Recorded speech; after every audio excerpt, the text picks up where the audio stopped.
Hey friends, welcome. In a world that measures worth by what we achieve, how we look, and what we can do for others, the idea of self-love can feel foreign or even self-indulgent. But I'm here to tell you that self-love is not selfish. It's essential, the foundation of a joyful, meaningful life, and the wellspring from which we give to others. Now, from a scientific perspective, self-love is tied to better mental health, improved resilience, and stronger relationships. Studies show that people who practice self-compassion experience lower levels of anxiety and depression and greater overall well-being. Now, from a biblical perspective, self-love is deeply woven into our spiritual purpose. Jesus himself commands us to love your neighbor as yourself. Now, think about that statement for a moment, what I just said. If we're called to love others as we love ourselves, it implies that a healthy, kind relationship with ourselves is not just desirable, it's our spiritual responsibility. You see, self-love doesn't come easily for all of us, I understand. It requires intention, practice, and grace. Imagine embarking on a journey inward, uncovering the person you truly are, not the person society expects you to be, but the one God created with care and purpose. Along this journey, we encounter 5 essential tools that help us to build a life grounded in self-love. Let's explore them together. The first, affirmations and declarations. Words hold power. Scientific research has shown that positive affirmations, simple, intentional statements of self-worth, can rewire the brain. They activate areas linked to self-esteem, helping counteract the effects of negative self-talk. So think about the messages you tell yourself every day. Are they kind or do they tear you down? Replace thoughts like, I'm not good enough, with affirmations like, I am worthy of love and respect just as I am. I have value beyond my accomplishments. I am growing and learning every day.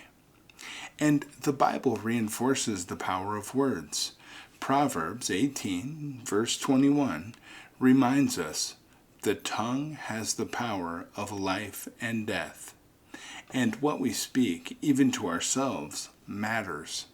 Affirming our worth also aligns with Psalm 139, verse 14, which celebrates that we are fearfully and wonderfully made. The second, prioritize self-care. Now, self-care goes beyond indulgence. It's about nurturing your physical, emotional, and spiritual well-being.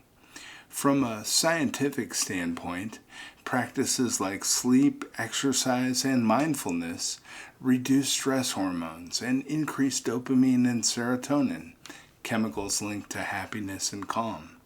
And self-care might look like preparing a healthy meal that fuels your body, taking a walk in nature to connect with the present moment, or setting boundaries that allow you to rest when you're overwhelmed.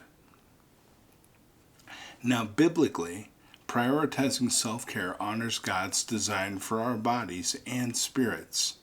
In 1 Corinthians chapter 6, verses 19 through 20, we're reminded that our bodies are temples of the Holy Spirit. Even Jesus modeled self-care, often withdrawing to pray and rest. Following his example reminds us that rest and renewal are not just allowed, they're necessary. The third, practice gratitude. Gratitude transforms the way we experience life. Research shows that regularly practicing gratitude increases happiness, reduces stress, and even improves physical health. Why? Because gratitude shifts focus from what's missing to what's abundant. A simple way to start is by keeping a gratitude journal. Each day, write down 3 things you're thankful for, no matter how small. Over time, this practice retrains your brain to notice and appreciate the blessings in your life. Gratitude also aligns with biblical teachings. Philippians chapter 4, verses 6 through 7 encourages us to approach God with thanksgiving in all situations. Gratitude is more than a mental exercise. It's a spiritual practice that deepens our relationship with God and reminds us of His provision. The 4th, set boundaries. Healthy boundaries are essential for self-love. From a psychological perspective, boundaries reduce stress, prevent burnout, and create healthier relationships. They're not about shutting people out, but about creating space for your well-being. Practical ways to set boundaries include saying no to commitments that stretch you too thin, protecting time for rest, hobbies, or spiritual practices, and communicating clearly and kindly when others overstep. Now, in the Bible, boundaries are modeled by God Himself.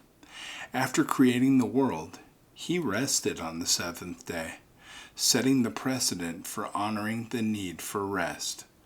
Boundaries are also reflected in the command to honor the Sabbath, a reminder to step away from work and reconnect with God. The 5th, seek support. No journey is meant to be traveled alone. Research shows that social support strengthens mental health, increases resilience, and helps us navigate challenges. Asking for help is not a weakness, it's wisdom. Whether it's a trusted friend, family member, mentor, or counselor, sharing your struggles can lighten the load. Surround yourself with people who uplift and encourage you. And remember, sometimes when we lose people in our lives, it's not always a loss.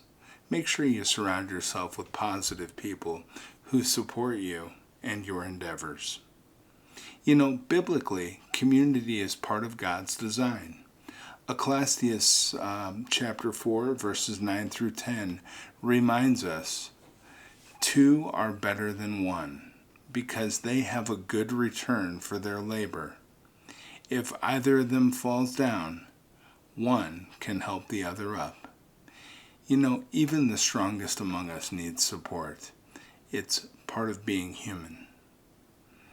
The ripple effect of self-love. As you nurture love and compassion within yourself, you'll notice something remarkable. That love begins to ripple outward.